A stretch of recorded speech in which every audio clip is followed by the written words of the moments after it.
See, the funny thing about the past little over 10 years of comic book based shows, movies, etc., that so much of it has been quickly adapted in one way, shape, or form. And it's funny because I only really got into comics that long ago. And in a lot of cases, I've seen storylines I actually read being adapted almost like immediately, for better or for worse. The funny thing about this story is that I actually remember when this version of Peggy Carter came out. It was for some throwaway, pretty much mobile game that actually ended up being very popular, the mobile game and the character. And the next thing you know, she starts appearing in an actual comic book, The Exiles. And I remember when that happened, it was just like, okay, that's pretty cool, because that doesn't really happen too often. But in the past 10 years, a lot of what if storylines actually ended up getting their own presentations. That's how we got Gwenpool, that's how we got Spider-Gwen. In the case of those not named Gwen, you had Captain Carter. And it's a very simple idea that, of course, would never be used before the past 10 years because the mindset just wasn't there. But now, my god, yes. All of my want for this kind of concept is in such an interesting direction, especially because we had the Agent Carter television show. We know how much ass Peggy Carter can kick when she's a normal person. Give her that super soldier juice. Dude, she's Wonder Woman. She's literally Wonder Woman. Like, holy crap. And of course, you get the usual sexism all over the place. That's a staple of the time period. You can't really escape that, especially giving a female a position of power or these kind of abilities. Of course, she's going to be undermined, underutilized, and underappreciated for all the things that she's able to do. So that's a given. But I love how Peggy has done the thing that she's always done. Prove things with her deeds. And at every step of the way, they kept it true to the version of Peggy Carter that they've crafted. It's one of the wonderful things about a lot of these Marvel movie properties. Characters who were fairly well defined originally, but just didn't have that oomph to make them damn near a household name. Marvel came in, the movies came in, and was just like, oh yeah, you know this character, it's Peggy Carter. She's a firecracker, British, she kicks all sorts of ass despite the time period, and of course she was the foundation for what S.H.I.E.L.D. would later be down the line.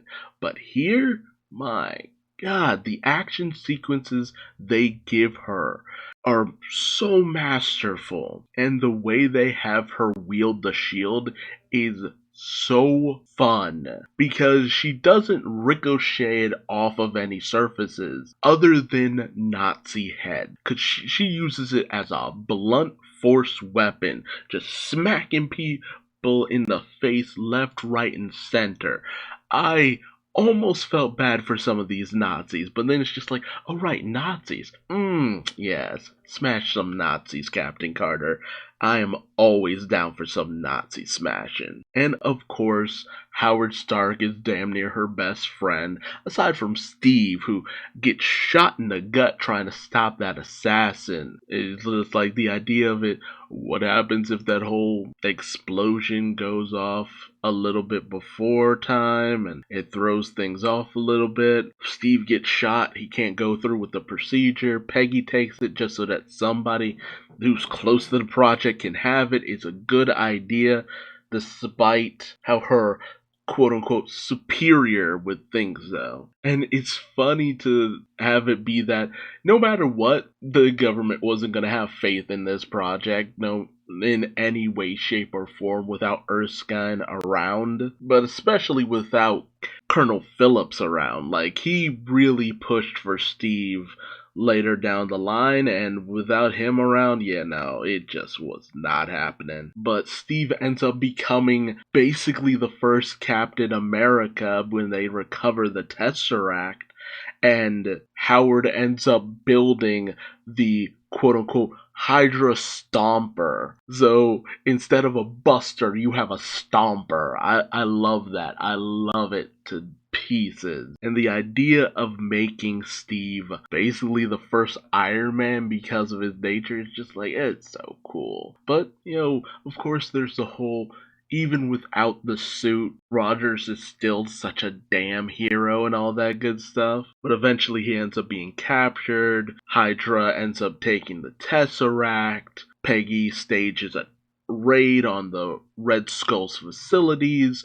Awesome action-packed scene goes down. Good stuff. Some high-class action left, right, and center. And interestingly enough, when the Red Skull gets that portal up and running, and that the tentacles come forth, it's a hentai wet dream up in this shit. I wasn't sure if it was supposed to be the hive that came through, or if that was supposed to be one of the many angled ones. And we'll see that creature over in Doctor Strange and the Multiverse of Madness. But good on Peggy for deciding to just make the sacrifice play to keep the monster back in the portal.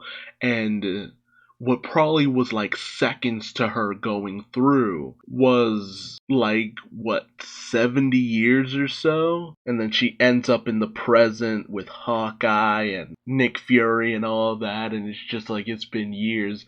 Although the sloppy part for me was just when Fury is just like, are you okay? Right after she's come out of the portal, and it's just like, at least, give her some time. Like, I mean, I'd probably ask her that after she's sat down, after everything she's been through. Because I definitely don't think she was okay after that point. But I'm really interested to see where we go going forward. I've heard rumblings that we stick with Peggy in a certain capacity for a good while. So I'm wondering how that's all going to work out. Like, she's the linchpin for this series. Or maybe it was per season we check in with her and where she's at. But I'm definitely interested in where this is all going to go, and if any of these storylines are actually going to have any basis on the actual sacred timeline, as it were. All of these are branching out of Loki, so I hope it's as good as that was, to some degree. Not saying it absolutely has to be. It's just, I'm interested to see if they're going to do anything with this. But hey, tell me your thoughts in the comment section below. Do you have any theories on where this might all be going? Did you enjoy this episode and the concept of Captain Carter? Do you want to see more of her and her exploits? Let me know in the comment section below. And until next time, I've been Duuz-Diz-Din, and I will see you later. Bye-bye.